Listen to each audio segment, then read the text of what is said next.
If you've tried to give your Filipino partner, whether female, male, you're in a relationship, married or not, space, because that means love for you, but that backfired.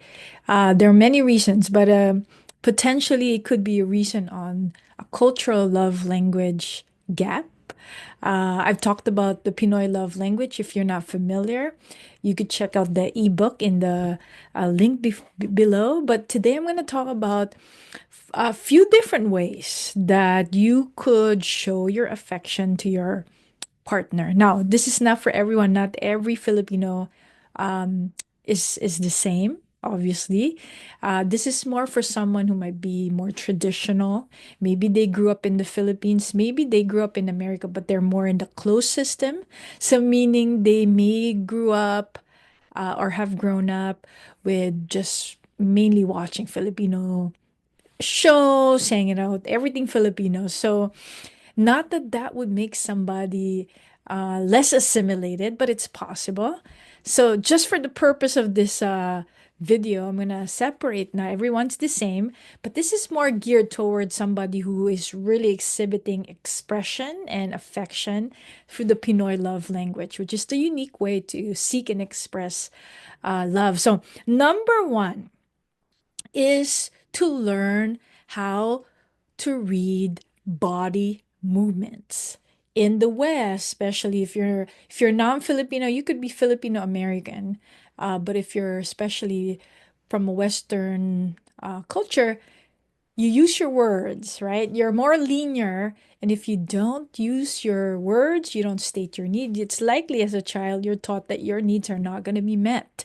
And so you may expect the same from your partner. And that seems logical. When you are with a more traditional Filipino partner, you might have to learn and translate more communication by watching the body. Okay, we talk a little bit more with our bodies. And so that's number one. So when you see something you're not sure, because it's impossible to know all these things, ask questions. So that's the number one. Number two, if you get a little bit more savvy, if you could ever get to that point, and it's okay if you don't, you could just ask questions. Now, if you've asked a lot of questions and your partner, male or female, is responding with their bodies, they might say words here and there, and you're still not getting it, it may be an irritation if you continue to ask too many questions. The person who is speaking through their body may feel, oh, she or he is truly not getting me. So once you interpret the message, act on it. Take the lead, um, because you've been curious, you've asked permission, in which sometimes that also is the cultural language, love language gap, is that you're waiting for permission, and the permission is shown through the body. And I know that's a tricky part because that's very important in the Western world, I mean, United States, Canada, UK, in which you need to state verbally that something is okay.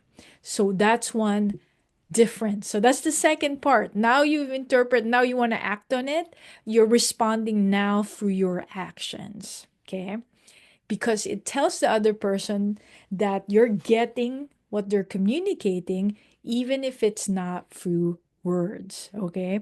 So you could respond through action by taking the lead. Now, the third one is to encourage once you get to that point, and you don't do this while you have the tension. Okay. When the, what they say, the iron is hot, wait till you're not even in this topic, but encourage your partner to state their verbal needs. And here's the key, to make it as if it's not for them, but for you. So you would say something like, yeah, I'm a little slow, if you're slow. But, you're just kind of using that to soften um, the intention of why verbally stating your need is useful. So you could say it's useful for us, but it's like, I sometimes don't get that right away. But if you're feeling a little irritated and you tell me this, so maybe you tell your partner, you say, ay nako, that's a Filipino expression, right? Then I know you're really getting irritated. That's an example. However, you code that is up to you because you have your own dynamics and you know your partner, you know each other better. So that's the third one. Another way to show your care is by remembering. Remembering is such an important love language expression in the Filipino culture. That's why we have a word called pasalubong. This is when you're away, even going to work, and you might give something um, to your children, to your loved ones, basically. It could be like food, it could be a pasalubong, a little token. It doesn't have to be expensive. Because what that communicates is that just because you're out of sight, you're not out of mind. So remembering is very important. So you don't have to be buying, things constantly. That's not sustainable. But what you can do is to remember your partner, even sending a text throughout the day or just checking in, especially when they least expect it. So that truly remembering is uh, is such a Filipino love language. And I think you don't even have to be Filipino, right? You understand that when somebody remembers you, you even though I'm out of sight, I'm still on your mind. Now, the last one. See what matters most to your partner and spend a little time doing that. It could be a hobby, but if family is very important to your partner, spend some time with family, chit chat with the mom.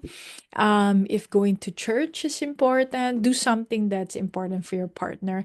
And I'm sure this is not just you doing something for your partner. When you do that, consequently, I'm hoping you get the same. The point is to be in a loving relationship. This is Roanne de Gia Samos. I'm a licensed psychotherapist here in California. If you happen to need help with your interracial relationship, book a consultation. I'll put the link in the below.